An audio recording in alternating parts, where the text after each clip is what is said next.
The year is 1945, and the bulldog Churchill has lost the election.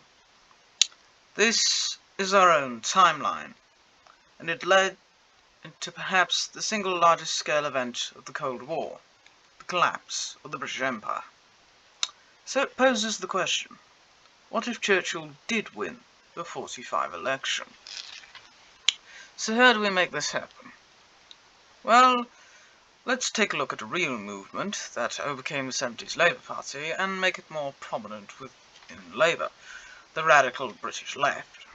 The trade unions, in fact, Attlee's campaign alongside the British Communist Party, who managed to get a Republican Britain shoved onto the Labour Party ticket. This is about the only way Churchill can win, so let's just go with it. Attlee loses by a decent margin, given that Britain is, well, heavily monarchist, so people vote to keep the monarchy rather than keep Churchill. Anyway, Churchill gets his next term. So, what does this Churchill do? Oh, quite a lot. So let's start with the first few months of his second term. The war still rages, the military situation in Europe remains largely the same, however a very different peace is achieved. In exchange for Stalin supporting British claims over Italian colonies, Stalin of course promised his own slice of Germany, which means that East Germany is much larger because, well, Stalin wants a stronger East Germany. They also partitioned Norway between a communist northern Norway and the Kingdom of Denmark-Norway. Basically, Denmark plus the remnants of Norway. Austria is divided between East and West Germany, and Vienna is another split city. I could see the Sudetenland being given to East Germany to help connect their territories. This angers the Czechs, of course, but the Soviets don't really care. Overseas, in the land of the rising sun, when American forces land in Tokyo, as Churchill would advise against a bomb. The Soviets agreed to split Korea in exchange for their own chunk of Japan. Japan is split along the 53rd between a communist north and a capitalist south, while the Japanese empire is divided among victors.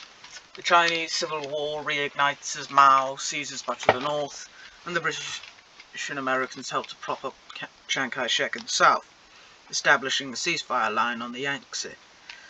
Both the Koreans and the Japanese have their own bloody civil wars. The Soviets care more about holding North Japan, and North China is still recovering from the war, so North Korea falls quickly.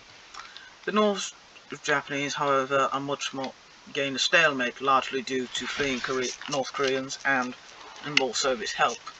The British prop up Tibet to avoid it falling to China, and agree to protect the Dalai Lama. Italy also splits in a short civil war between Republicans and monarchists. The industrial north goes to the Republicans, while the monarchist south and Piedmont go to the Kingdom of Italy. In 1949, Ireland tries to leave the Commonwealth, and Churchill invades because, communism apparently. Anyway, they set up the Dominion of Ireland to appease the Americans and even give them the Catholic bits of Northern Ireland to try and reduce the IRA problem. Anyway, the Soviet Union finds that its empire has its frontiers and they are very unlikely to move. Stalin moves to start communist rebellions all over the European colonial empires, since that's his best move for getting out of this predicament. India breaks out into revolt in 1948, as does the Dutch East Indies. Over the next 4 years, his rebellion spread across Africa like a cancer,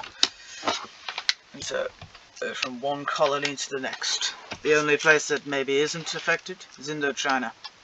The Viet Minh are forced out of the region by 1949, creating a government in exile in Thailand. Alongside the southern Muslims, they begin the Thai Civil War. Down south, with Africa on fire, South Africa formally integrates Southwest Africa, and Rhodesia joins together with Nyasaland to form the Dominion of Rhodesia and Nyasaland. The French also create the autonomous Malagasy Union, and the Belgian Congo gets formally integrated into Belgium proper. All of this self-governance is either due to the locals being pro-European, appeasing the US, or to ease up the area so they can concentrate elsewhere. Parts of India are still under British rule or reorganised as the Dominion of India. The princely states is granted high autonomy, as are the Muslims, who rallied to the British banner, seeing the communists as godless, anti-Islamic heretics.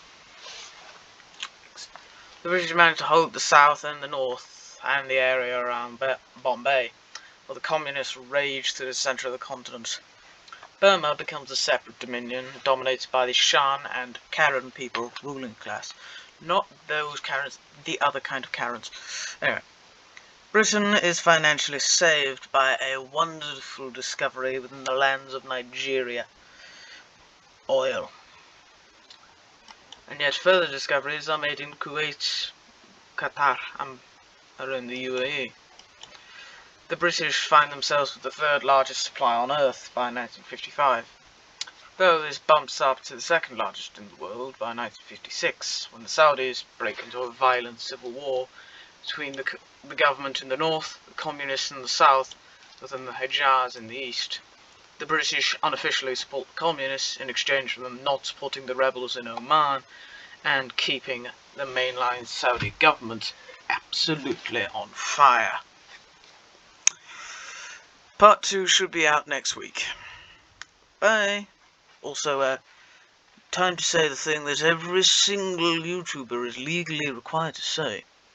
Don't forget to like, comment, and subscribe. Oh God, I feel tacky for just saying it.